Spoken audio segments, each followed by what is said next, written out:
마지막 5편. 이건 저렇게 좀 별로 길질 않아요.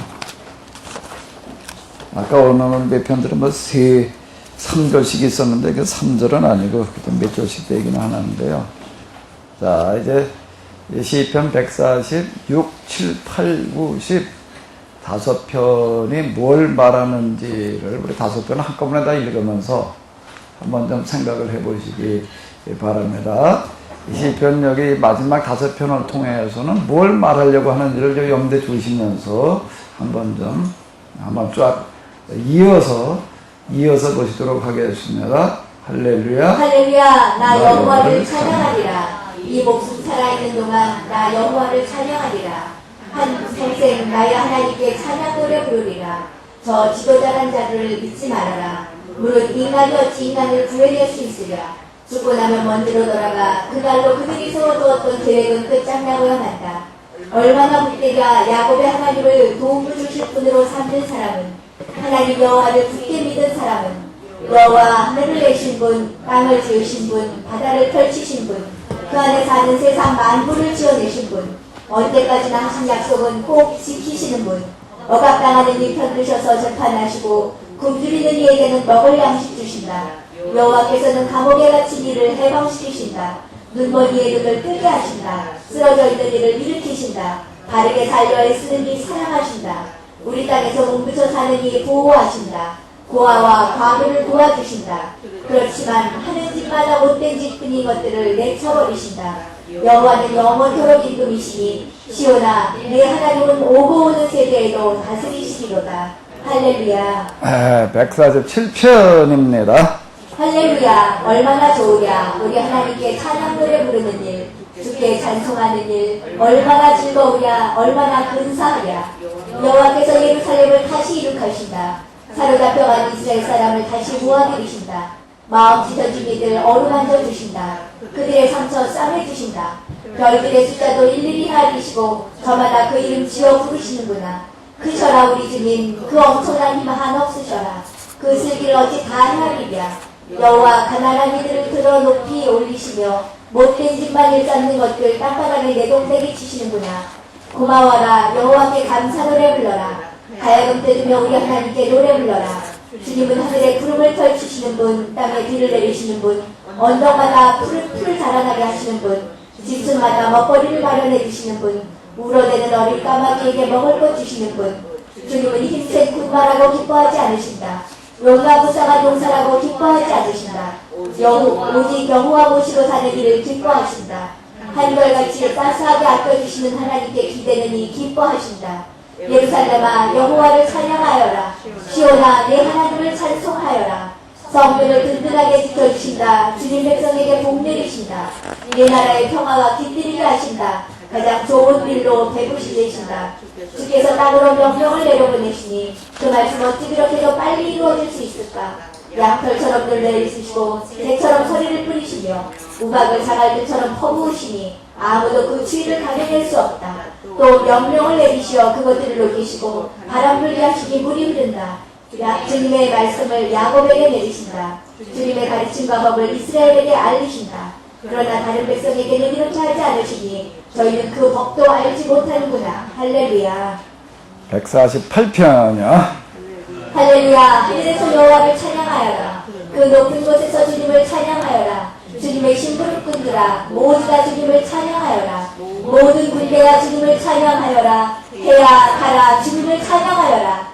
반짝이는 별들아 주님을 찬양하여라. 하늘아 하늘아 주님을 찬양하여라. 하늘 아래에 있는 구라 주님을 찬양하여라. 그 모든 것 어찌 여호와의 이름을 찬양하지 않으랴.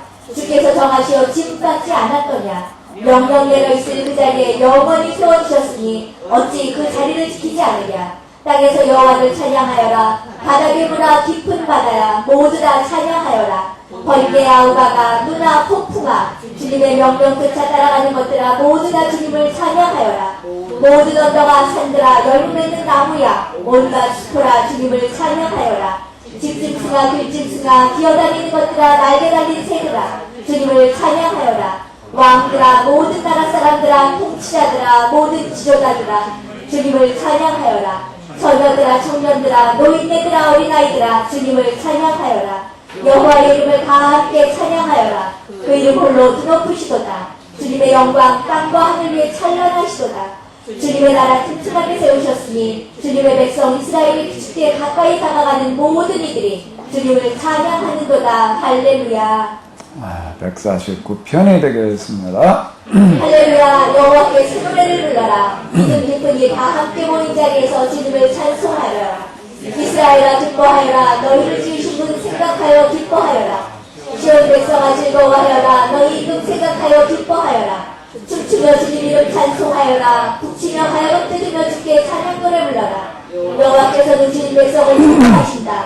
빈민들에게 승리한 안겨 높여주신다. 믿음 깊은 이들 영광에 넘쳐 춤을 추어라. 밤새도록 크게 겨워 노래 불러라. 마음껏 한호석 올리며 하나님 기리어라. 두 손에는 날카로운 칼을 들고서 그 나라를 무찔러라. 그 백성들을 쓰러뜨려라. 그 왕들을 사슬로 묶어라. 그 통치자들을 쇠사슬로 동여라. 하나님 명령을 내리신 대로 벌을 내려라. 이겼다. 하나님 백성이 이겼다. 할렐루야. 이제 마지막입니다. 읽어보시기 바랍니다.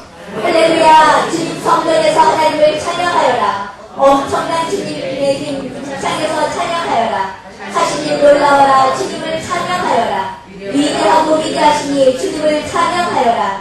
뿔나팔부로 주님을 찬양하여라. 검은 뜯으며 가야금 뜯으며 주님을 찬양하여라. 북치고 춤추며 주님을 찬양하여라. 둥답이 터락이 뜯으며 필립이 피리 불며 주님을 찬양하여라. 바라치며 주님을 찬양하여라. 철거랑 철거랑 바라치며 주님을 찬양하여라.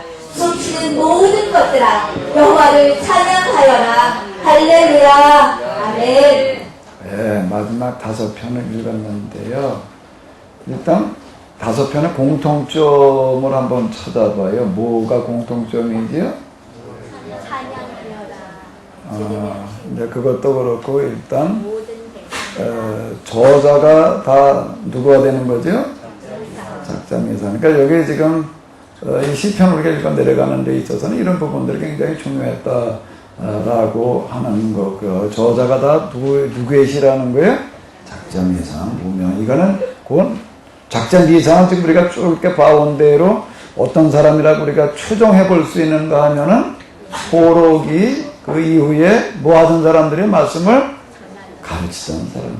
그러니까 편집한 사람들이 되는 거죠. 주로 이제 그런 사람들이 이제 된다라고 하는 거고요. 그 사람들이 시로다가 지금 마지막 마무리를 지금 그 이전에 이제 145편은 다윗의 시를 마지막으로 놓았는데, 거기도 찬양으로 끝나는 어떤 이제 그런 거였다라고 하는 거. 그리고 이제 그 무명의 시들의 공통점이 또 지금 금방 여러분들이 얘기하신 대로 다 무슨 내용이지요?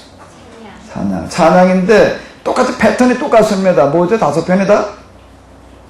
뭐가 똑같아요? 찬양인데, 내용은 찬양인데 패턴이 똑같은 게. 자, 이제 150편이 여기 있으니까 이걸 한번 읽어보시기 바랍니다. 할렐루야. 그러니까 뭘로 끝나요? 그러면 149편은 뭘로 시작해도 뭘로 끝날까? 할렐루야로 시작해도 또 뭘로 끝나요? 할렐루야. 그럼 148편은요? 할렐루야로 시작해도 다 하나같이 똑같은 패턴을 사용을 하고 있는데 할렐루야로 시작해도 뭘로 끝난다는 얘기예요? 할렐루야로 끝나고 있다라고 하는 어떤 이런 거가 이제 또 하나 이제 그 공통점이 되겠습니다. 내용이 다 전적으로 찬양 일색인데 그것도 할렐루야로 시작해서 할렐루야로 끝난다. 그러면 이 146편에서 150편까지는 포록이 그리고 귀한 이쯤이라고 이렇게 보여지게 되는데, 사실 포록이는 포록이대로 어려웠고 귀한기는 어떻고요? 포록이보다 더 어려웠고, 포로 후기 그들이 귀환할 당시보다는 귀환하고 난 다음에 훨씬 더 어려웠던 거예요.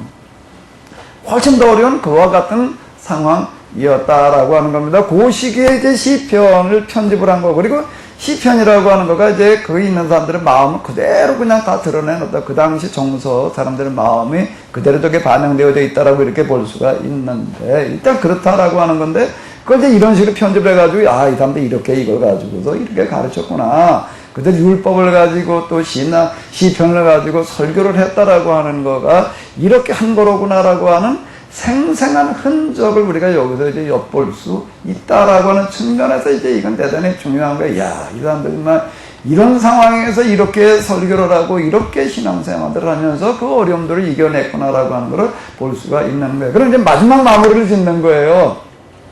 시편 마지막 마무리 5편이라고 하는 것들은 지금 보니까 나 이제 작전 이상이면서 그 당시 설교라고 하는 할렐루야를 시작을 해서 할렐루야로 끝나는 그런 공통점들 찬양을 가지고 있는. 그럼 이건 도대체 무슨 역할을 할까? 이 5편은 시편 전체에서 무슨 역할을 하고 있는 거지? 무슨 마무리죠. 마무리인데 어떤 성격을 가진 어떤 마무리를 짓고 있나요?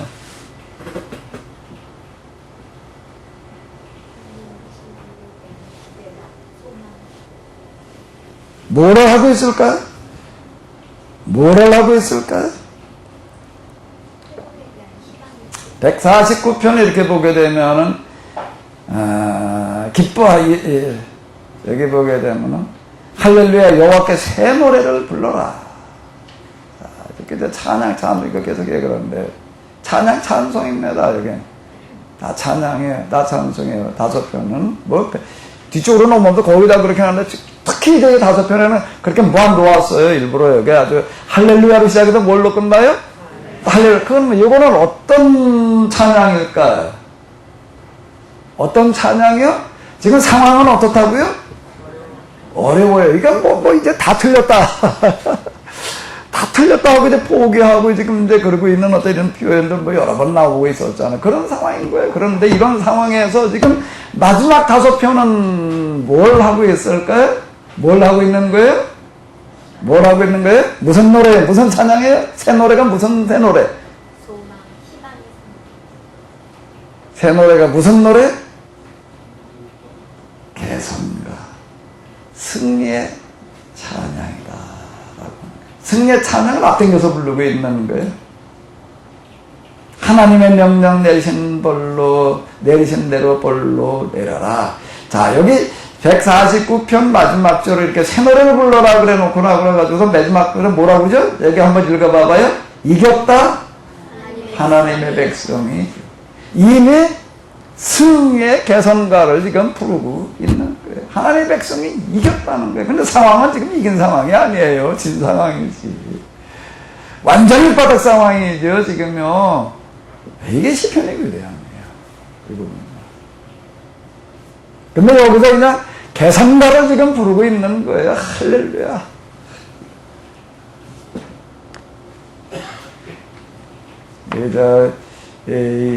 예수님의 재림을 다룰 때 꼭 배경음악이든지 뭐 음악으로 사용되는 게 있습니다. 뭐가 사용되고 있죠? 현대의 예시가. 뭘로 시작을 하는 거야? 할렐루야. 그러니까 할렐루야라고 하는 건 뭐, 이 예수님의 재림이라고 하는 마지막 승전, 마지막 최후 승리를 이야기하는 어떤 이제 이런 것들. 그 할렐루야라고 하는 게 그와 같은 의미를 가지고 있다. 하나님을 하나님 찬양한다는 얘기인데 그게 뭔 얘기냐? 하나님 찬양한다. 그게 뭐냐라고 얘기를 할 때 여기서는 뭔가 이와 같은 승전가예요. 개선가가 된다라고 하는 거예요. 근데 이거를 어떤 상황에 부르는 거라고요? 어떤 상황에 부르는? 이제는 다 틀렸다. 다 틀렸다라고 포기할 수밖에 없는 상황. 그런데 여기에서 저기들은 개선가를 부르는 거예요. 새 노래를 지어서 부르는 거예요. 새 노래를 부르고, 이면 뭐, 원하이 하나님 날 부르지 마소서 이런 차원의 얘기가 아니라, 현대의 메시아 곡과 같은 거. 뭐 힘이 있잖아요, 그냥. 온 세상을 압도하는 것 같은 어떤 거. 그걸 지을 때 현대이 그냥 마귀하고 뭐 어마어마하게 싸움박질을 해가면서 그걸 썼다고 현대의 메시아 악보에 보게 되면은 마귀가 얼마나 방해를 했는지 그래 인기병을 집어 던져가지고 뭐 인기병이 깨지면서 튀어가지고 인기 자국 그대로 있다고 뭐 이렇게 뭐 누가 그러더라고요. 완전 개선가에 해당되어지는 그런 노래를 지금 부르면서 마지막 마무리를 짓고 있다 라고 합니다. 이겼다는 거예요. 아멘? 하나님의 백성이 이겼다. 이러고 나가는 거야. 이게 시편이다. 라고 하는 겁니다. 믿음 깊은 이들 영광에 넘쳐 춤을 춰. 밤새도록 흥에 깨워 노래 불러라. 마음껏 한호성 올리며 하나님을 기려라. 두 손에는 날카로운 칼을 들고서 온 나라를 무찔러라. 그 백성을 쓰러뜨려라. 그 왕들을 사슬로 묶어라. 그 통치사들을 쇠사슬로 동여라. 하나님 명령 내리신 대로 벌을 내라라. 이겼다. 하나님의 백성이 이겼다. 할렐루야. 자, 이러고 나가는데 두 손에 날카로운 칼이라는 게 뭔가? 뭘 가지고 찌르나? 뭘 가지고 쓰러뜨리나? 뭐예요? 율법이라는 거예요. 이게 하나님의 말씀이라는 거예요. 이걸 가지고 이기라는 거예요. 뭘 이기라는 거예요? 문나라를, 그 왕들을, 그 통치자들을 다 제압하라고, 자, 이렇게 선언을 하고 있다라고 하는 겁니다. 율법 만세, 율법 승리. 이러고 나가는 거예요. 근데 그 이후 역사가, 세계 역사가 그렇게 됐다고요? 안 됐다고요? 됐어요. 그 이후 역사가요. 이스라엘 사람들이 어땠다고요? 그러고 나서 그냥, 아까 손자를 아까 손자 뭐지? 금방 봤는데 또 잊어버렸네. 손자를 어떡하라고 그랬지? 손자를 볼 때까지 살라고 그랬나? 네. 손자 볼 때까지 살라고 그랬어요. 그게. 손자 볼 때까지 살아서 손자가 어떻게 되는 걸 봤다고요? 오경을 다 외고 그러는데 그 아이들이 어떻게 되는 게, 뭘 보라는 게, 손자 볼 때까지, 손자 볼 때까지 살아라. 그 아이들이 어떻게 되는 거예요? 그래서 율법을 그냥 오경을 다 외는 오경이나 외에는 암기록, 쟤들이 암기록이 대단하다. 암기록이 소문이 나는 게 아니에요. 이 아이들이 어떻게 되는가 하면 세계 최고의 인재들. 이들 따라갈 아이들이 없다. 그걸 보라는 얘기예요. 그걸 본다는 얘기가 되는 겁니다. 그거 완전 율법승이에요. 그래서 여기에 대해 문화가 만들어지기 시작을 하는데, 그걸 이제 헤브라이즘이라고 부르는 거예요. 헤브라이즘. 이제 이때부터 본격적으로 이렇게 만들어져 나가는 어떤 이런 거가 되겠는데, 그래서 그 이후 역사에서 뭐라고 평가를 한다고요? 이 세계에 가장 큰 영향력을 준 책이, 가장 큰 영향을 준 책이 뭐라고요? 누가 그렇게 평가한다고요? 신학자들은 이 말 안 해요.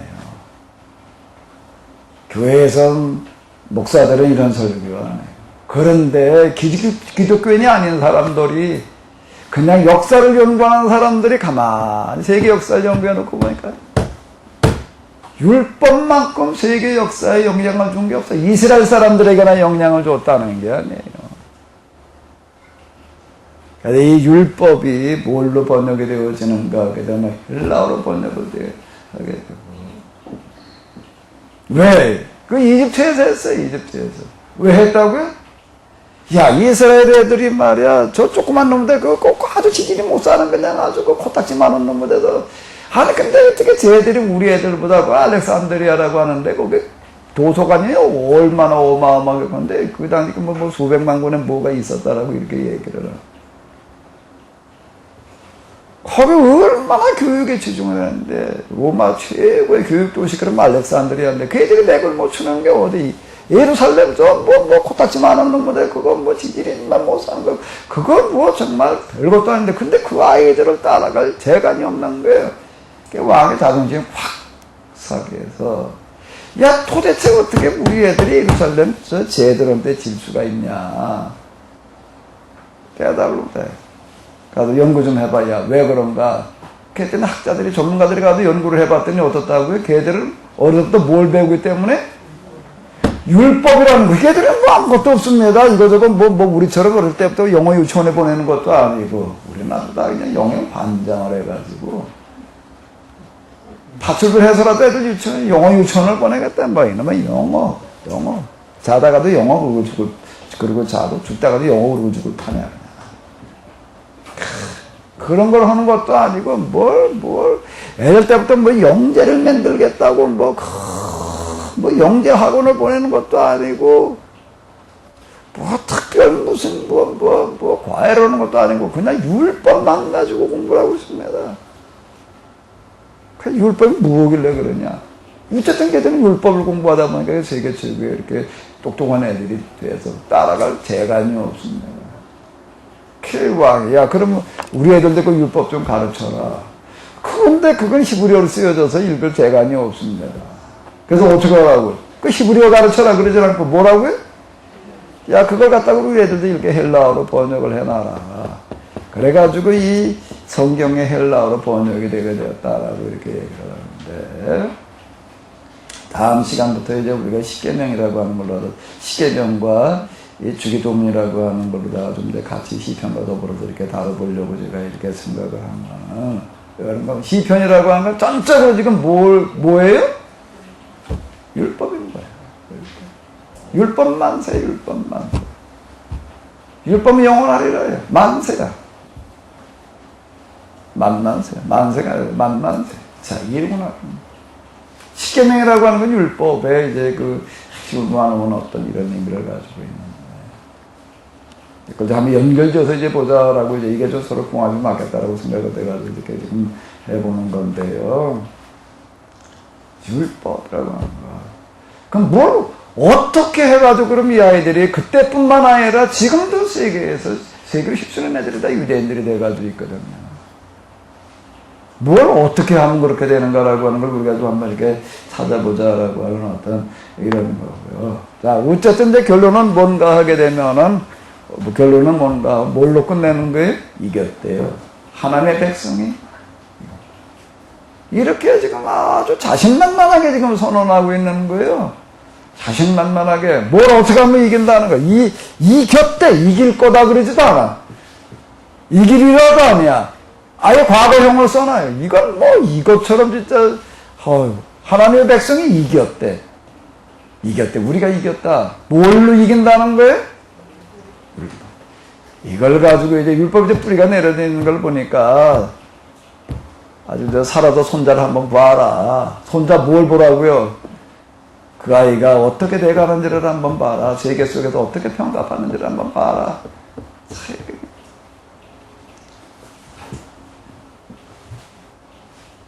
두 손엔 낙한 칼을 들고서 문나라를 무찔러라. 그 백성들을 쓰러뜨려라. 그 왕들을 사슬로 묶어라. 통치자들을 쇠사슬로 똥려라. 하나님의 내리신 대로 벌을 그들에게 선언을 해라. 이겼다. 하나님의 백성. 승리하리라가 아니야. 승리했다. 라고 이미 결론 지어버리는 어떤 그런 일들이 있는데, 할렐루야. 주님 성전에서 하나님을 찬양하라. 엄청난 주님의 힘 궁창에서 찬양하라. 하신 일 놀라워라. 주님을 찬양하라. 위대하고 위대하신 주님을 찬양하여라. 뿔나팔을 불어 주님을 찬양하여라. 바라치며 쩔러당 바라치며 주님을 찬양하여라. 마지막 구절이에요. 시편 마지막 구절이 뭐죠? 숨쉬는 모든 것들아 여호와를 찬양하여라. 할렐루야. 아멘. 자, 이러고 끝을 내고 있다라고 하는 건데요. 자, 시편 150편까지를 했는데, 자, 그럼 이 시편이라고 하는 거, 이제 지금 우리가 어떻게 접근을 해왔는가 하게 되면, 이제 10번에 거쳐가지고 10주를 했습니다. 이게 10주를 했는데요. 이제, 가만히 있자. 10주를 했나? 9주를 했나? 9주 했나? 예, 이번 주는 그 날짜가 안 맞아가지고 다시 15주를 못하고 14주라고 해서 5번 남았으니까 9번 하는 거네.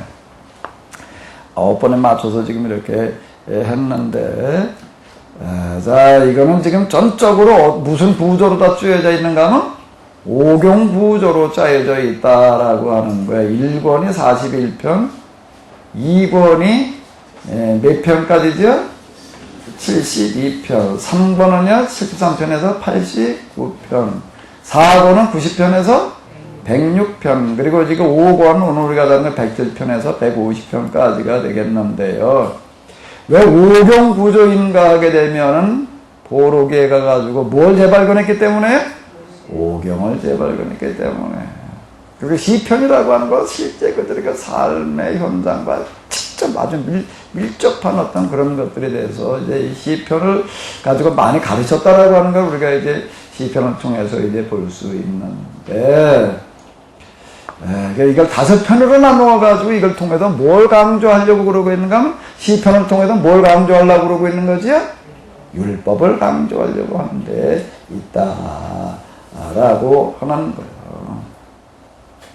지혜서라고 하는 거, 지혜서, 모든 것, 지혜는 지극히 높으신 하나님의 계약의 그럴이며 우리의 야곱 가문의 우산으로 모세가 제정해 준 율법의 그게고 지혜다라고 이제 보르게 가가지고 이렇게 이제 발견들을 하는 겁니다.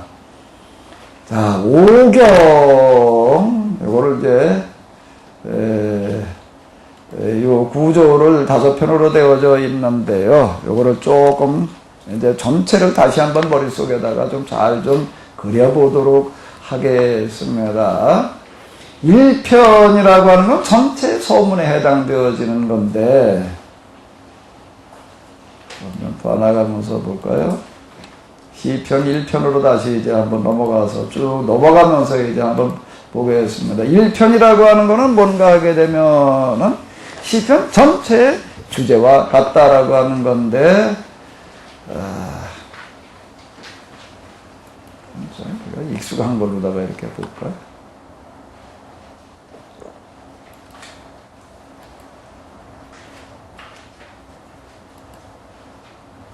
복 있는 사람은 악인의 길을 쫓지 아니하며 죄인의 길에 서지 아니하며 오만한 자의 자리에 앉지 아니하고 오직 여호와의 율법을 즐거워하여 그 율법을 주야로 묵상하는 자로다. 저는 시냇가에 심은 나무가 시절을 쫓아 과실을 맺으며 그 잎사귀가 마르지 아니함 같으니 그 행사가 다 어떡하리라? 형통하리라. 그러나 악인은 지금은 뭐 떵떵거리고 잘 나가고 있는 것 같지만은 오직 뭐라고요? 바람에 나로 견디고 겨와 같다. 그러므로 악인이 심판을 견디지 못하며 죄인의 의인의 회중에 들지 못하리로다. 대저 그러나 의인의 길은 여호와께서 인정하시나 악인의 길은 망하리로다. 시편 전체의 주제. 그러니까 이건 저자가 누구라고요? 무명이다. 그러니까 무명의 시가 대단히 중요해요. 시편에서 진짜 시편을 통해서 말하려고 하는 것은 무명으로다가 남아있다라고 하는 걸 보시면 이제 이렇게 되겠습니다. 그럼 2편이라고 하는 건 뭔가 이제 일권의 주제와 같은 거예요. 일권의 주제와 같은데 어찌하여 열방들이 분노하며 민족들이 허사를 격려하는 것 세상의 군왕들이 나서며 관원들이 서로 꾀하여 여호와 그 기름 부은 자를 대적하며 우리가 그 맨 것을 끊고 그 결박을 벗겨버리자 하는도다. 이게 이제 주변 나라들이 지금 못살게 굴고 있는 그 등살들을 지금 얘기를 하는 거예요. 하늘에 계신 이가 웃으시며 주께서 저희들 비웃으리로다. 그러면서 하늘에 계신 이가 뭐라고 얘기를 하시면 내가 나의 왕을 내 거룩한 산 시온에 세웠다 하시리로다. 내가 내 영을 내 명령을 전하라 여호와께서 내게 이르시되. 자 한번 읽어봐봐요. 요 구절을 한번 읽어보시기 바랍니다. 너는 오늘 내가 너를 열방을 내가 유업으로 주리니 내 소유가 땅 끝까지 이르리로다. 내가 철장으로 저들을 깨뜨림이며 질그릇 같이 부수리로다 하고 이렇게 얘기를 하고 있는데 내가 너를 아들이라. 넌 내 아들이라. 오늘 내가 너를 낳았다. 오늘은 어떤 오늘인가? 여기서 오늘은 뭘 말하는 거예요? 뭘 말하는 거예요? 보로기의 고통스러운 완전 절망, 완전 밑바닥, 망해도 완전 패망. 이건 이런 상황인데 뭐라고 하는 거야? 오늘 내가 널 낳았대. 아멘? 자, 이걸 선언하는 거에 지금요, 이 얘기가 되는 거예요. 오늘 내가 널 낳았다는 얘기가, 그 얘기, 이스라엘 낳았다는 얘기가 되는 겁니다. 야, 넌 이제 내 아들이다. 아멘? 뭘 어떻게 했는데 내 아들이라고? 쫄딱 망하고 났는데, 이게 완전 이게 반대의 접근이 되는 거예요. 이게 세상에서 얘기하는 것과 성경 신앙에서 얘기하는 게 뭐가 다른가라고 하는 거, 이런 게 다른 거야. 쫄딱 망해가지고 나라까지 없어져 버려가지고 뭐 대부분 다 죽고 이제 나머지 끌려가가지고 지금 그러고 있는데 뭐라고 얘기를 하는가 하면 너는 내 아들이라 오늘 내가 널 낳았다. 자, 이렇게 선언하는 거예요. 여러분들의 일이 또 꼬이고 또 꼬이고 또 안 되고 또 안 되고 그걸 향해서 치달으시걸랑 뭐라고 생각을 하시면 되나? 아, 하나님께서 지금 나를 아들로 낳으시는 산통을 겪게 하시는구나. 아멘? 아멘? 그렇게 생각하시면 돼요. 너는 내 아들이라 오늘 내가 널 낳았다. 이제 내가 너를 통해서 어떻게 하는가 하게 되면 어떻게 하게 되는가? 내 소유가 어디까지 이르게 하리라? 땅끝 나라가 다 망해가지고 다 없어져버려 땅끝까지. 이게 완전 이렇게 시작을 하는 겁니다 지금요. 이게 지금 작자무명으로 남아있는 이거를 그때의 사람들이 이렇게 선언을 하는 거예요. 바벨론 포로도 모아다 놓고 지금 야 일로 와봐. 그리고 앉혀놓고 지금 너희가 하나님의 아들이 된 증거야. 이게 돌 날라오지 않았을까 싶어 진짜. 이 상황을 지금 얘기를 하는 겁니다. 내 소유가 땅 끝까지 이르리라. 땅 끝은 관두고 뭐 한 뼘만 좀 줬으면. 내가 우리 저 개집을 짓고 있는데 뭐 개가 자꾸 새끼를 낳는데 우리 상식이 그래서 한 해 그냥 한겨울에 새끼를 낳아가지고 그냥 누가 또 왔다가 새끼 낳았다고 그냥 와서 얘기를 하다 아주 그날 또 엄청 추운 날에 이걸 뭐로 죽으라고 그럴 수는 없고 아주 그거는 먹을 그 치닥거리를 하느라고 내가 이제 아주 안 되겠다 개집 좀 하나 좀 지어놓자 그래가지고 아주 저 판넬을 갖다가 아주 그냥 아기를 딱 맞춰가지고 바닥에다가 전기장판까지 딱 넣어놨어. 딱 넣어놓고 이제 탁 아주 그러고 이제 아주 실리콘에다 그냥 싹 떼어가지고 이제 개집을 그렇게 만들어 놓고 있었더니 지방 칸도 없어가지고 일로절로 떠도는 사람이 와서 내가 개집 짓는 거를 보고서는 목사님 그 나도 집 좀 하나 줘줘. 더러 말고 별도 말고 개집 수주로는만 지어달래. 내 소유가 땅 끝까지 이르리로다. 내가 철장으로 저희들을 깨뜨리며 어떻게 뜨신다고요? 질그릇까지. 질그릇 갖다가 한번 쇠막대기로 쳐보십시오. 어떨까요? 퉁퉁거리고 쇠막대기가 칠까요? 잘 깨져요. 아주 스트레스 잘 풀게 깨집니다. 자, 이렇게 선언하는 얘기로다가 시편 1편, 2편은 지금 이렇게 시작을 한다라고 하는 겁니다. 그러니까 다 볼 수는 없고 마지막 1권의 마지막 편이 몇 편이에요? 41편으로 넘어가 보자고요. 41편은 뭘 얘기를 하고 있나? 빈약한 자를 권고하시는 자가 복이 있으며 재앙의 날에 여호와께서 저를 건지시로다. 자, 이런 거. 이거는 좀 현대 성경으로 봐야 돼. 조금 더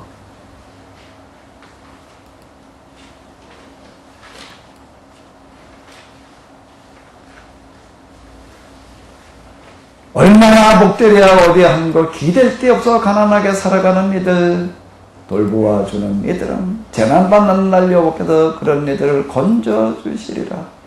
여호와께서 그런 이들을 지켜주시리라. 그 목숨 보존케 하리라. 그러니까 이게 한 권의 첫 권과 마지막 권을 갖다 집어넣는 거예요. 아무 생각 없이 넣는 게 아니에요.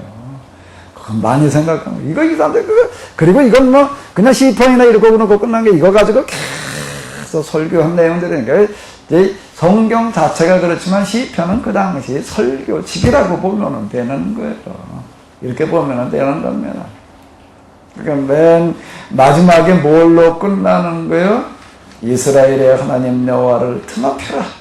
영원토록 언제나 영원히 찬양하여라. 끝말을 한번 읽어봐봐요. 아멘만 한 번만 하면 어떻게 해요? 여기 몇 번으로 되어 있는데 아멘. 두 번 반복해서 여기는 아마 3, 4번이라는 건 없었나 봐.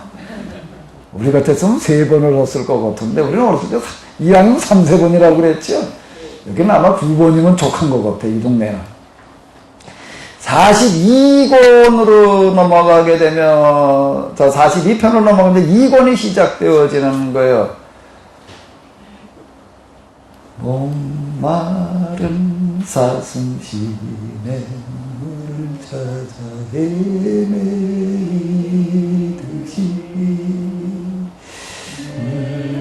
영원 주를 찾기에 갈급하나이다.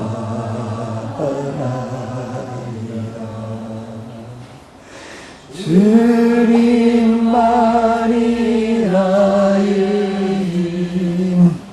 나의 소패 나의 장소나 나의 몸 정성 바쳐서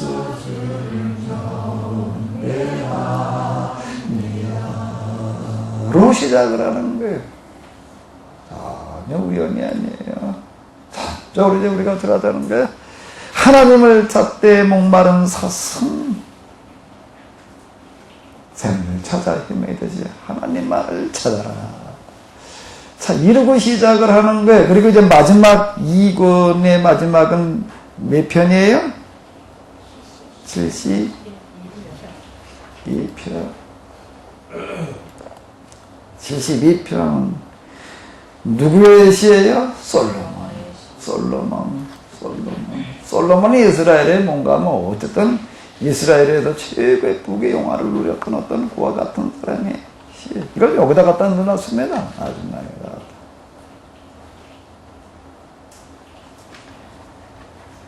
임금의 왕국이 바다 끝에서 바다 끝까지 미치며 유브라다강의 땅 끝까지 미치리니 광야에 사는 자들이 임금 앞에 무릎을 꿇고 그 원수들이 먼지를 핥게 되리라.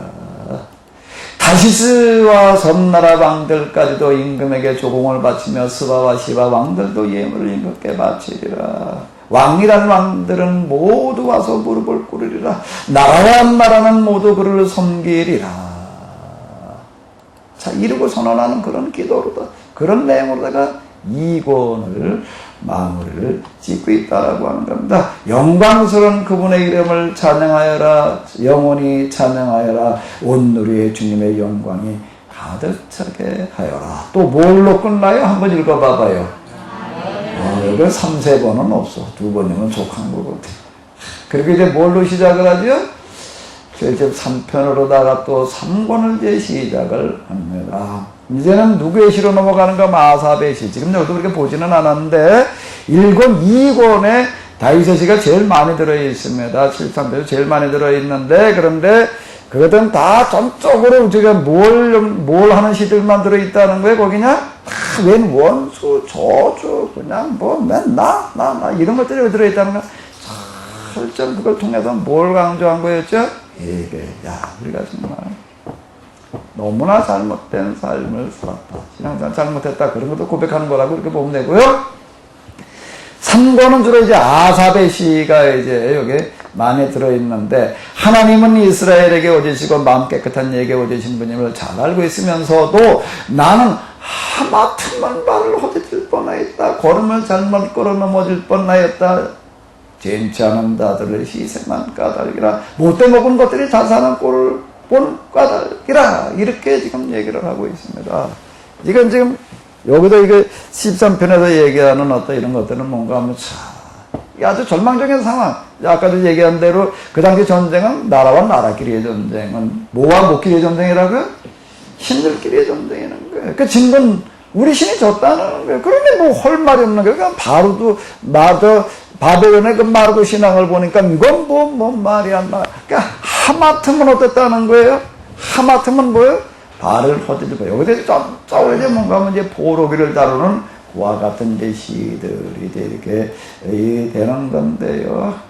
거기 가보니까 그냥 그냥 눈이 삘 뻔했어. 그냥 얼마나들 뭐 잘 살고들 있는지 말이야. 그건 뭐 윤리고 도덕이고 신앙이고 뭐 하나님 무서운 것도 아무것도 없는데 말이야. 하마터면 나도 어떡할 뻔했다. 발을 헛디딜 뻔하겠다. 걸음을 잘못 걸어 넘어질 뻔하겠다. 그런데 이 의인의 고난, 악인의 형통이라고 하는 걸 어떻게 해야 될 건지, 그것 때문에 하마터면 그럴 뻔했다라고 하는 어떤 그런 얘기로 이제 시작을 해서, 그래서 3권은 또 몇 편으로 끝나게 되지요? 89편이요? 89편으로 가게 되면은 뭐예요, 여기는? 에스라 사람 에단의 시라고 이렇게 나오고 있는데, 쭈르르 넘어가는 게 뭔가 하게 되면은, 다윗 계약을 얘기를 하는 거야. 다윗과 계약을 맺고 그러고 났는데 이제 어떻게 하는가 하면 어떻게 돼버렸는가 하면은 이제 완전히 우리가 어떻게 돼버리는 게 계약이 파기돼버리고 어떻게 됐다는 거예요. 이제 지금이야 우리 다 지금 잘 나가는 것 같다가 어떻게 돼버렸다고요. 이제 다 망해버렸다는 거야. 그러나 그의 후손이 내 가르침을 저버린다면, 내 명령대로 살아가지 않는다면, 내가 일러준 것을 그렇게 여기고 내 명령을 지키지 않는다면, 저들이 지은 죄를 물어 막대기로 내리치라. 후려치라. 그 이제 다윗 계약이라고 하는 어떤 이런 것들이 이제 그 하나님께서 다윗과 맺은 계약을 영원히 저버리지 않겠다고 이렇게 얘기를 하셨는데, 그런데 어떻게 되어버렸다는 거예요?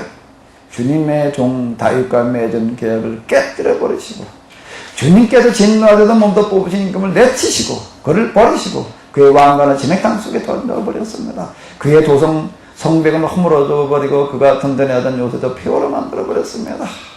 그 완전 파괴. 이건 뭐예요? 다윗 계약의 파괴를 여기 주님이 따스하게 한결같이 대해주심하던 옛적의 사랑은 어디 갔나요? 주께서 다윗과 그토록 진실 때에 맺으던 약속은 어디 갔나요?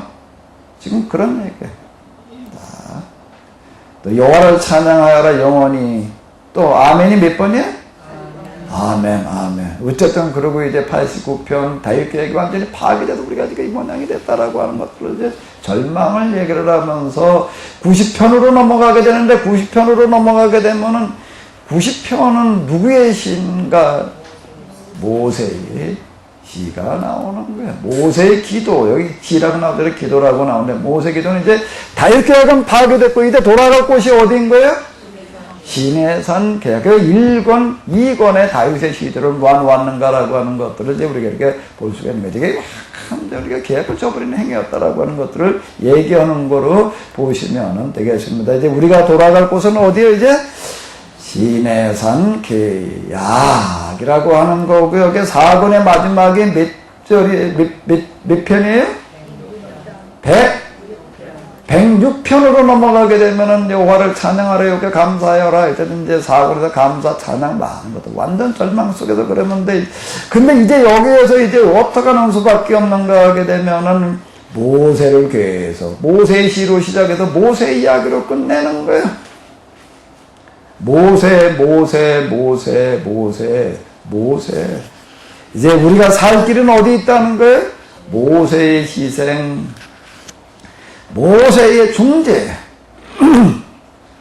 그걸로만 우리가 살 길이 있다라고 지금 이렇게 얘기를 하는 거가 이제 이 106편이 되겠습니다. 지금 이제 여기 이렇게 보게 되면 그들이 어려움에 빠져 살려달라 부르질 때마다 들어주셨습니다. 라고 지금 이제 이렇게 얘기를 하는 거죠. 그들을 생각하시고 그들과 맺으신 계약을 기억하시고 한결같이 따스하게 아껴주시는 그의 애타는 사랑으로 돌이키셨습니다. 이스라엘의 하나님 여호와를 찬양하여라. 영원부터 영원까지 사람들은 모두 다 아멘이라 소리쳐라. 할렐루야. 자, 이러고 이제 끝나는 얘기가 되는 거고, 그리고 5권으로 넘어가서 지금 이제 107편으로 넘어오게 되면 이제 뭘로 시작을 하는 거예요, 이제? 포르사리로부터 해방을 선언하는 그와 같은 시로 이제 동서남북 한 삼지 사방에서 한데 모으셨도다. 이건 이제 포로기에 그들이 이제 그 얘기하던 신명기 신학의 마지막 29장과 어디에 30장에 나와 있는 회복을 예고했던 그와 같은 거 말씀들. 동서남북에다 다 불러놓으시는 어떤 그런 것들로 지금 고백을 하고 있는 어떤 이런 이야기가 되는 거죠. 그게 이제 107편. 그리고 이제 금방 이제 우리가 봤던, 이건 뭐 금방 오늘 본 거니까 다 기억나시리라고 믿는데, 이제 119편은 뭘 얘기를 하는 거예요, 이제? 뭐요? 오직 율법. 첫 번째부터 마지막 번째까지 오직 뭐예요? 오직 율법. 그런 얘기가 되는 거고, 120편부터는 이제 뭐가 나오는 거예요? 어디로 올라가는 거예요, 이제? 예루살렘으로 올라가는 게 이제 어디로 가자는 거예요, 지금요? 이제 예루살렘 건축하는 성건축하죠. 성전 짓는 그런 이야기이기도 하지만, 예루살렘이라고 하는 거죠. 어디로 올라가야 된다는 거예요? 율법으로 올라가야 된다는 거예요. 15번을 반복을 하는 거예요. 이거를. 율법. 계속 지금 이제, 그러고 나아가던 어떤 이런 것들. 그리고 이제 마지막 145, 다윗의 시도 한번 마지막 다시 한번 떠올려봅니다. 다윗의 시 맨 마지막이 몇 편이었죠? 145편. 그가 마지막으로 하는 건 뭐예요? 여호와의 입을 열어 주님을 찬미합니다. 여호와여 입을 열어 주님을 찬미합니다. 살아있는 모든 육체가 영원토록 거룩한 주님의 이름을 찬양합니다. 전적으로 하나님을 찬양하는 그와 같은 시로 다윗의 시를 마지막 145번째 놓았고, 그리고 146편부터 150편까지는 금방 우리가 본 것처럼 뭐에 해당되어지는 거죠? 뭘 선언하는 거예요? 이미 승리를 선언하는, 그는 개선, 승리의 노래를 부르는 어떤 이런 것들이다라고 이렇게 이제 볼 수가 있는 거죠. 그리고 이제 150편으로 넘어가서 마지막을 이제 이야기를 하는데, 숨쉬는 모든 것들아 여호와를 찬양하여라. 할렐루야. 그리고 끝이 나게 됩니다. 자, 시편을 이제 한번 쭉 우리가 훑어봤는데요. 시편이 좀 감이 잡히시나요? 좀 감이 잡혀요? 대답이 없어요. 감이 좀 잡혀요? 감이 잡히면 어디, 잡힌 감 좀 한번 좀 어디 얘기해봐. 해보시죠. 이 시간에. 우리 남담 여사님, 고생 많이 하셨네. 여기서 갖다 드려봐요. 우리 시표. 자,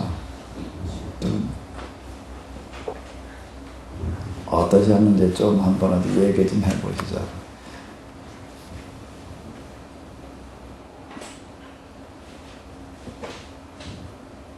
선생님 너무 잘 설명해 주셔서요.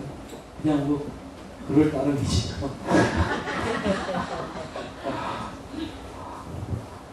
시편 이렇게 하기 전에 생각하셨던 거가 하고 나니까 좀 뭐가 조금 다른 것 같아요? 그냥 막연하게 그때는 그냥 시편을 우리가 그냥 문자적인 그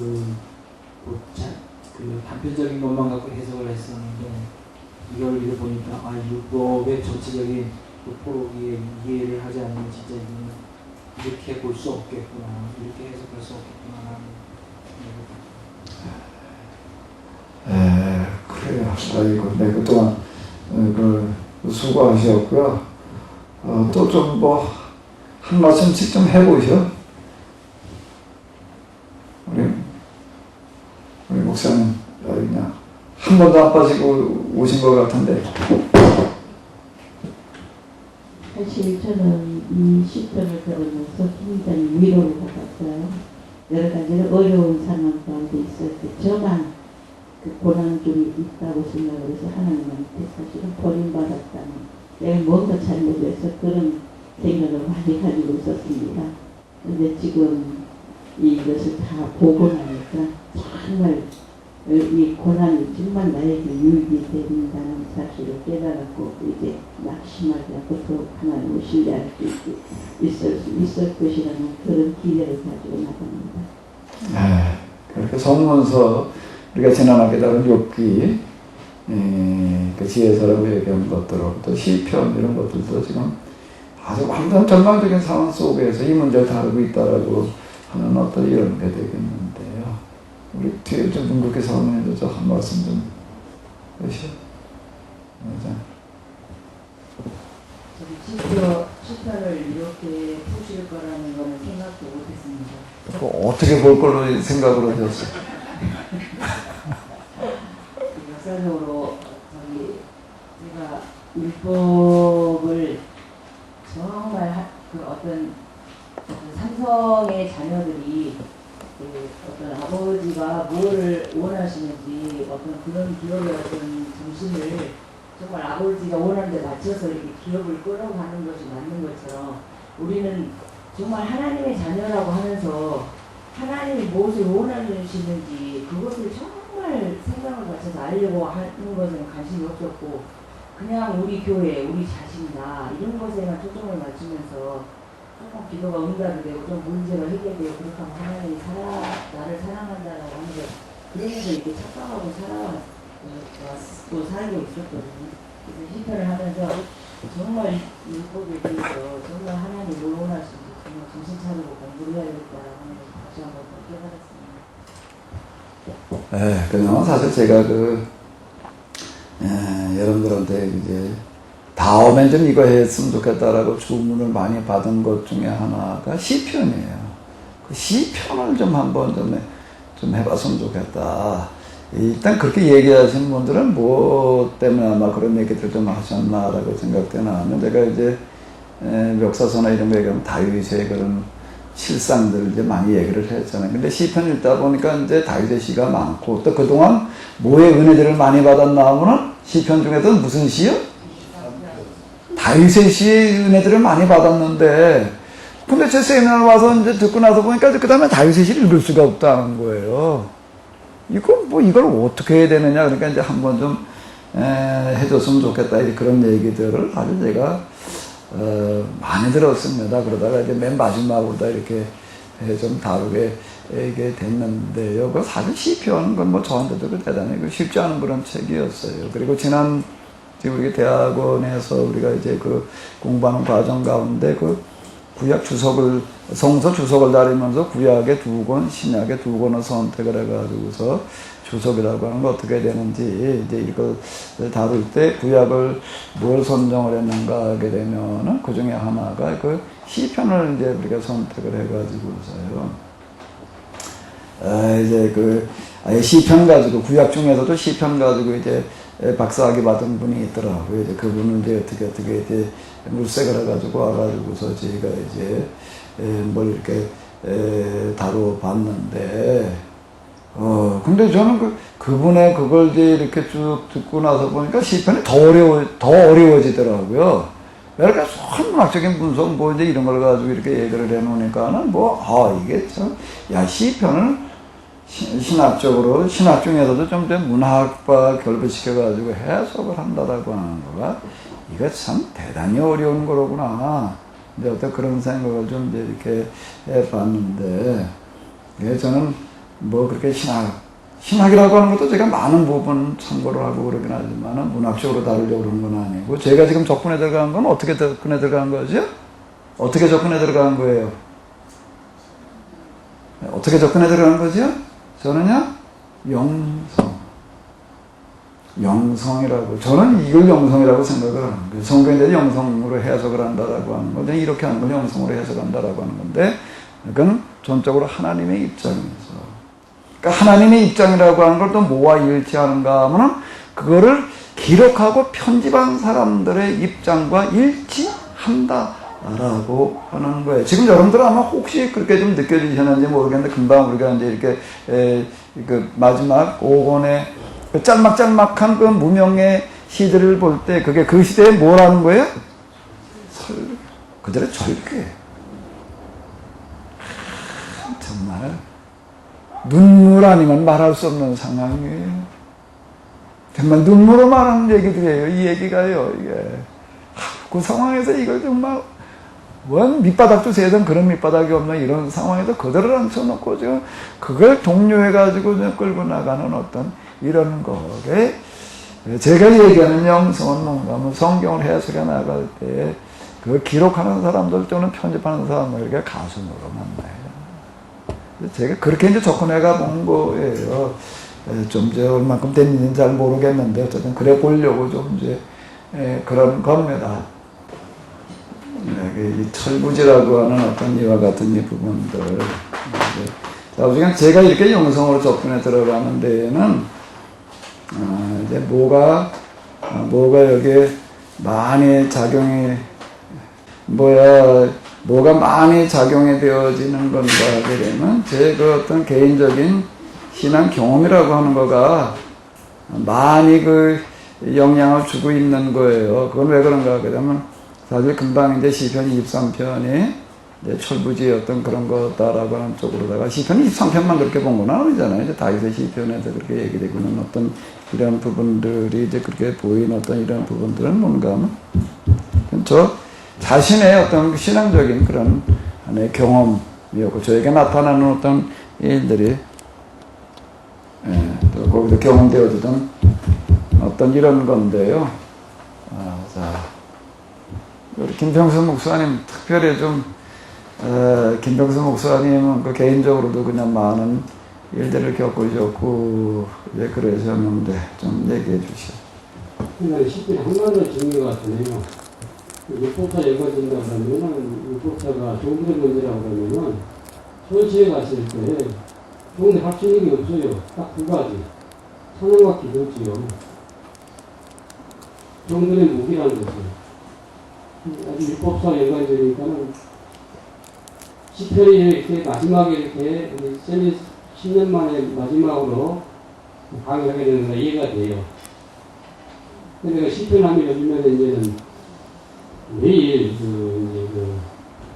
시편을 새벽 가기 전에 이제 책장을 읽고 그다음에 또 119편 있잖아요. 근데 이제 알파벳 순으로 계속 반복을 해요. 그 반복은 이거 다른 게 아니라 시편에 기자되었던 그러한 찬양, 감사, 기도의 경지라고 그럴까요? 이게 이것이 모든 것들의 답이지. 어떻게 보면 그 율법서 보게 되면 뭐 여러 가지 뭐 봉사를 예답으로 율법이 나오지만 그러나 궁극적인 그런 것도 답이 아니라 종사를 보는 예답은 결국에는 시편을 제시하지. 찬양과 감사라. 이렇게 율법서하고 시편이 너무나 맞아 떨어지는 것 같아요. 그것도 이제 제가 지난 학기 엽기서하고 시편을 하면서 이제는 나름대로 성경에 대한 전체가 좀 보이지 증거가 되더라고요. 그래서 성경의 한마디로 뭐냐 그러면 얘기할 수 있을 것 같아요. 그것이 결국에 또 우리 현실에 적용한다 그러면 시편의 답이죠. 찬양과 기도다. 그것만이 우리가 할 수 있는 최상의 무기, 밑바닥처럼 할 수 있는 최고의 노래라는 거죠. 이러기에 하늘이 열리고 우리 문제에 대한 해답을 얻는다. 그렇게 이제 좀 정리가 돼요. 예, 고맙습니다. 또 그다음 뭐 좀 얘기하실 거?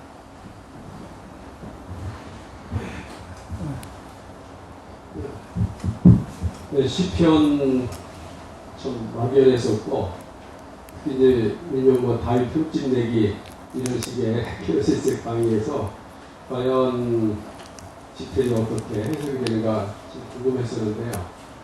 너무 감사하고 우선 한 가지 깨달은 것은 포로기 신학을 이해하지 못하고서는 도저히 해석해낼 수 없는 관점을 정리하게 돼서 너무 감사하게 생각하고요. 물론 시편에 전반적으로 나타나는 고난 중에 부르짖는 그런 이야기를 우리가 그런 해석들, 그런 신앙의 논리들에 대해서는 이미 접하고 있었지만 포로기 신학에서 포로기의 그 고난 중에 적용을 했을 때도 여전히 정말 절대 긍정, 절대 믿음, 하나님에 대한 율법에 대한 절대 믿음이라고 하는 것이 지금까지도 여전히 유효하다고 하는 것에 대해서 다시 한번 깨닫게 된 것 감사하고요. 우리 강익대 목사님처럼 훌륭한 목사님이 계셔서 참으로 감사하게 생각을 합니다. 감사합니다. 이상입니다.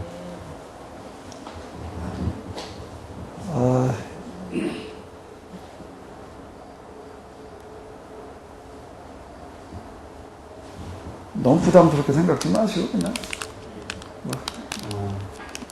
저도 제 인생 속에서도 포로기를 경험했고요.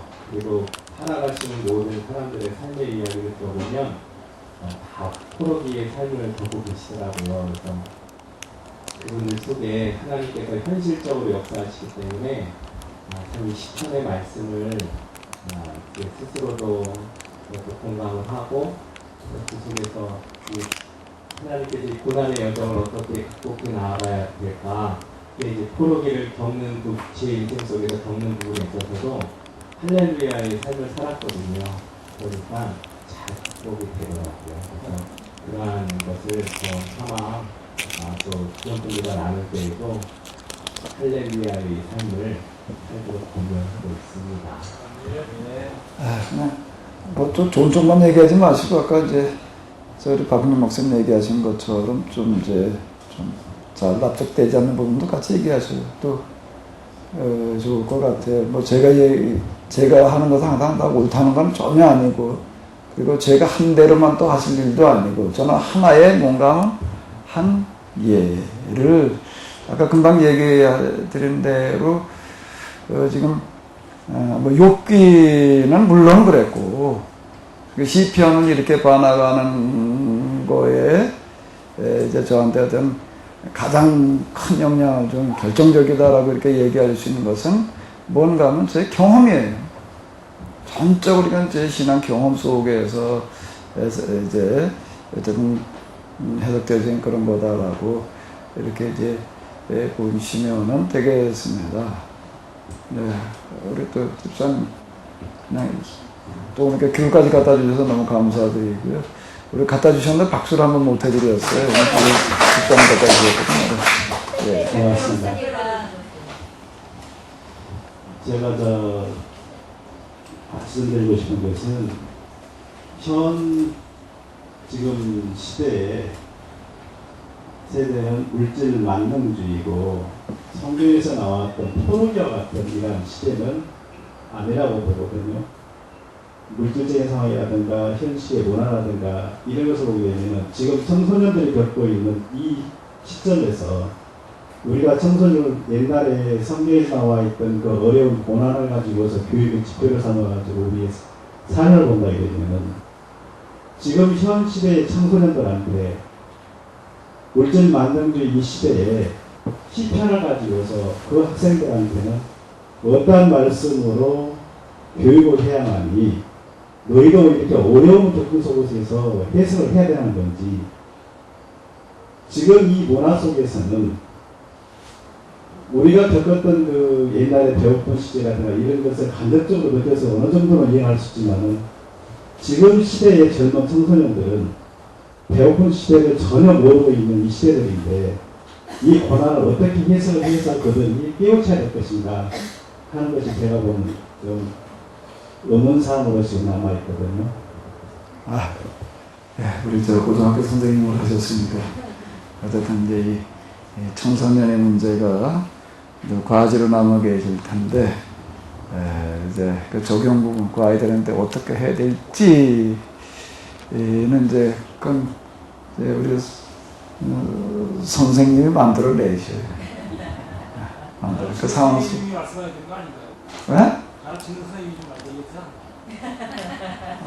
내가 여러 상황을 내가 다 얘기할 수는 없는 거고, 나는 이제 시편이라고 하는 거가 이제 그 시대에 이러이러한 것이었다라고 하면서 주로 이제 초점을 맞추는 어떤 이런 거였거든요. 그런데 하나 이제 그 방향이라든지 원칙이라든지 이런 것들은 보는가 하게 되면은 욥기도 그렇고 특히 시편 그 포로기 신학이라고 하는 거가 어떤 성격을 가지고 있는가 하면 불가능한 현실을 바꿔나가는 그런 일들을 해냈다라고 하는 그런 역동성을 여기에 가지고 있다라고 하는 거예요. 우리는 여기서 이제 먼저 1차적으로 우리가 봐야 될 부분으로 바로 이런 부분들이 이제 되겠죠.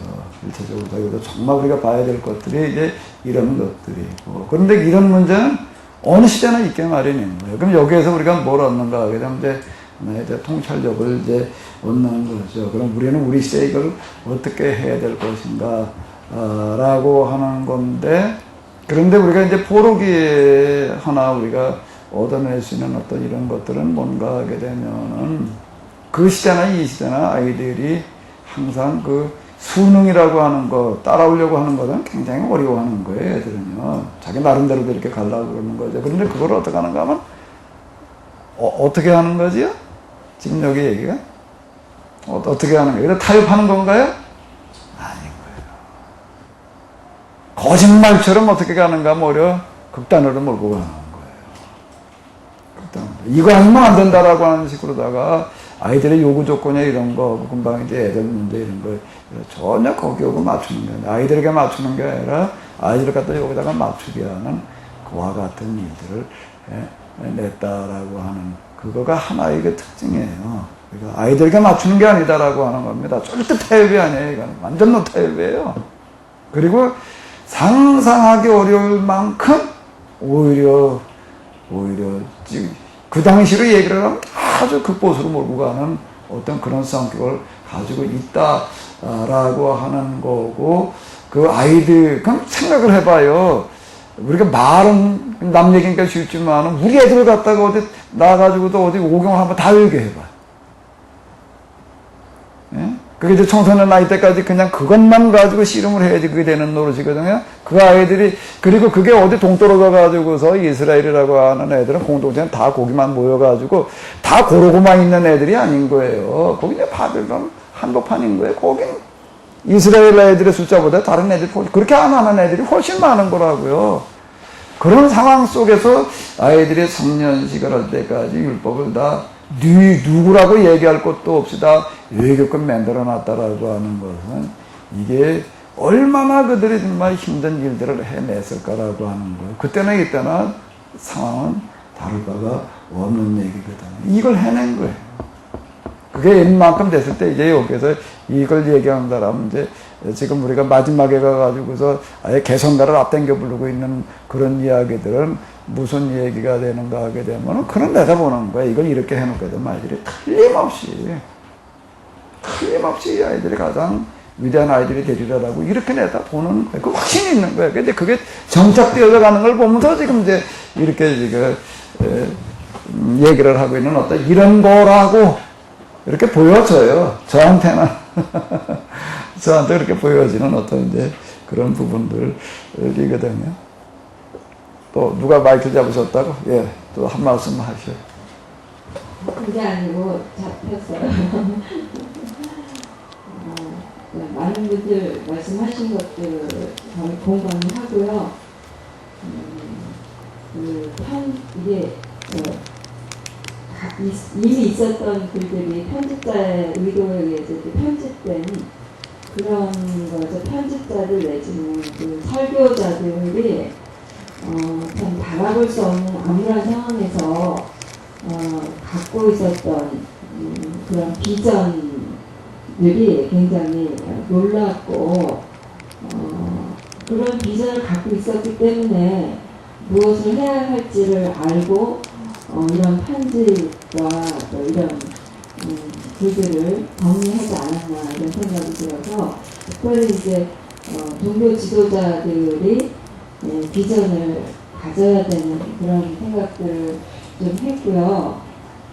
또 특별히 이제 역사를 돌아보고 역사 속에서 이루어지는 그런 것들을 실내로 구체적인 비전을 갖고 있었다는 것들의 중요성들이 생각되었고, 또 목사님 그동안 율법이 굉장히 중요하다는 얘기 참 많이 하셨는데 그것이 어떻게 이렇게 중요한 것이 드러나는 그러니까 한 구체적인 실례로 이 시편을 통해서 이런 식으로 이렇게 해서 이런 일들이 일어났었구나라는 그런 것들이 더 구체적으로 보여진 것 같아요. 결국 여기서 얻어내는 결실은 뭐가 만들어졌다는 거죠? 헤브라이즘인 거예요. 헤브라이즘. 근데 우리는 사실 교회 안에서 그것이 맞죠. 헤브라이즘을 그렇게 중요하게 여기지를 않습니다. 그런데 헤브라이즘이라는 히브리라는 이야기 자체가 뭘 말하는 거예요? 완전 밑바닥에서 나오는 문화. 헬레니즘하고 헤브라이즘은 전혀 이건 반대적인 문화가 되는 겁니다. 헬레니즘은 어디서 나오는 거라고요? 스콜라에서 나오는 거예요. 스콜라라는 게 뭘 말하는 거죠? 여유를 말하는 거예요. 여유. 그래도 좀 먹고 살만한 사람들이 앉아가지고서 아레오가고 법정에 앉아서 그냥 하루 종일 그냥 얘기나 유삼고 있는 거예요. 그 사람들은. 그럼 먹고 살만하니까 그러고 있지. 먹고 살고 웃어봐요. 언제 보여가지고 한가하게 얘기나 하고 있어요. 여기서 뭐가 진리냐 이렇게 묻고 들어가는 거예요. 이 사람들은. 뭐가 진리냐 이렇게 묻고 들어가서 나오는 거가 헬레니즘인 거고. 근데 헤브라이즘은 그게 아닌 거예요. 헤브라이즘은 그게 아닌 거예요. 완전 뭐 언제 앉아가지고서 뭐 얘기할 겨를이 지금 우리가 보다시피 시편이 편집되는 상황이라고 하는 어떤 이런 것들 그렇게 한가한 상황이 아니라고요. 이런 상황에서 뭐가 진리냐 이렇게 한가하게 묻고 들어갈 수 있는 어떤 그런 게 도대체 우리가 어떻게 이제 살아남을 수 있느냐, 이 고난이라고 하는 거 우리가 어떻게 이해를 해야 되느냐, 이거 우리가 어떻게 극복해야 되느냐라고 하는 이런 거를 지금 주제로 삼고 있다라고 하는 건데, 하고 있는 건데, 결국 지금 이제 제가 시편의 조건에 들어가는 어떤 이런 것들은 이제 철학이 전, 철학이 이후 이제 이렇게 구분해가지고 조건에 들어가는 어떤 이런 것들은 이게 뭔가 하게 되면은 그 이전에 자기 손톱 밑에 가시 박힌 사람은 그게 제일 아픈 건 줄 알아요. 남의 염통 굽는 거는 아픈 걸로 생각지를 한다고. 내게 제일 아프게 느껴지는 거예요. 근데 내가 완전 밑바닥에 떨어져 놓고 나니까 이제 뭐가 보이는 거예요? 남이 보이는 거예요. 제가 지금 능동적인 정화하고 수동적인 정화, 특히 수동적인 정화가 일치다라고 이렇게 제가 조건에 들어가는 어떤 이런 부분들, 일치라고 하는 건 누구와 일치인가 하게 되면은 누구와 일치해? 가장 지금 처참한 처지에 떨어져 있는 사람과 일치가 이렇게 되는 거예요. 이제 여기에 가가지고도 비로소 이제 그들과 만나게 되는, 그게 곧 누구와 만남이라는 거예요? 하나님과 만남. 이건 제가 신앙의 경험 속에서 진짜 제가 이렇게 조건에 들어갈 수 있었던 어떤 이런 거다라고 하는 거예요. 박헌진 목사님 얘기한 시편 23편을 제가 이제 그걸 그렇게 들어간 얘기가 바로 그거예요. 내 문제만이 아니라 이제는 누구의 문제가 되는 거예요, 이제? 우리의 문제로 넘어가는 여기가 비로소 이제 우리가 가야 될 어떤 이런 거다라고 이제 이렇게 봐나가는 거예요. 이거는 무언 조건인가 하면 제가 다시 얘기를 하는데 영성적인 조건이에요. 영성적인 조건이라는 거 제가 이제 지난 학기에 욥기를 하고 요번에 이제 시편을 하는 거예요. 순서를 왜 그렇게 잡았는가 하게 되면 그 수동적인 정화라고 하는 데에서 우리가 욥이 얘기하는 그런 것들이 경험되어지고 나야지. 비로소 이제 이게 욥 이제 시편으로 모아가지고서 자기 중심적으로 얘기하는 부분도 다윗의 시라고 하는 거 거의 다 그런 식이거든요. 특히 1권과 2권에 들어있는 것들은 다 이제 그런 것들인데, 그러면서 이제 그 다음에 지금 그게 어디로 넘어가는 거지? 1권과 2권이 아니라 3권, 4권, 특히 5권으로 넘어가면서 나타나는 다윗의 시는 전혀 다른 시들이 들어있는 거예요. 전혀 다른 어떤 이제 그런 류의 시가 전혀 있지 않은 어떤 이런 것들을 이렇게 주르르 놓고 볼 때에 이제 이거야말로 진짜 그 어떤 영성적인 편집이다라고 제 눈에는 그렇게 보이는 거예요. 근데 신학적인 조건을 했을 때는 이렇게 보기가 좀 이제 쉽지 않겠고, 사실 저도 이거 하면서 뭐 이제 그 신학자들이 쓰는 시편들 뭐 좀 갖다 이제 뒤에다 봐가면서 이 사람들 신학으로는 어떻게 봤나라고 이제 보면서 이렇게 하는데, 제가 보는 것과 이제 좀 다른 각도에서 보고 또 많은 부분에 있어서는 좀 충돌되시는 부분도 있어요. 신학으로 보는 어떤 이런 것들하고 관점이라든지 이런 것도 좀 다룰 수 있는 부분들도 이제 있어요. 그건 뭐 어쩔 수 없는 거고, 그건 누가 옳다 그러다 뭐 이런 차원의 문제가 아니라 보는 시각에 따라서 이제 다르게 보일 수 있다라고 하는 어떤 이런 거로 보면 되지 않을까. 여러분들이 지금 저와 함께 지금 시편 보신 거는 제가 어느 시각으로 본 거라고요? 영성의 시각으로 보이니까 이렇게 보이더라 라고 하는 거예요. 이건 한 시각이에요. 그 시각이 아니에요. 이것만이 아니라는 거예요. 이것만이 옳다라고 저는 얘기하는 건 전혀 아니고, 영성의 시각으로 볼 때는 이렇게 보이더라 라고 하는 게 이제 되겠습니다. 자, 그럼 이제 어쨌든 시편은 오늘까지 그리고 끝내고 이제 다음 주부터는 이제 그 십계명을 좀 들어가 봐야 될 텐데 와서 듣기만 하시는 것보다 조금 준비해 가지고 오시면은 좀 더 도움이 되실 수 있지 않을까 싶은데요. 십계명은 십계명만 읽는 것보다는 십계명은 뭐를 집약시켜 놓은 건가 하면 뭘 집약시켜 놓은 거지요? 율법입니다. 그러니까 율법서를 한번 좀 다시 이렇게 보시게 되면은 율법서 전체 창세기부터 제가 이제 그렇게 이제 끌고 나가 보려고 그러는 거예요. 창세기부터 과연 율법에서 말하려고 하는 게 무엇이었는가, 그리고 그것이 오늘 어떤 의미를 가지는가, 이제 이런 측면에서 이제 좀 한번 제가 이렇게 다뤄보려고 그러는데요. 여러분들이 좀 가능하시면 율법서를 뭐 이미 다 아는 거 뭐 이렇게 생각지 마시고 이제 이런 시각에서 다시 한번 보시면, 그러니까 특별히 율법서라고 하는 것도 어떤 책인가 하게 되면 율법서도 언제 편집이 된 거라고요? 언제 편집이 된 거라고요? 포로기인 거예요.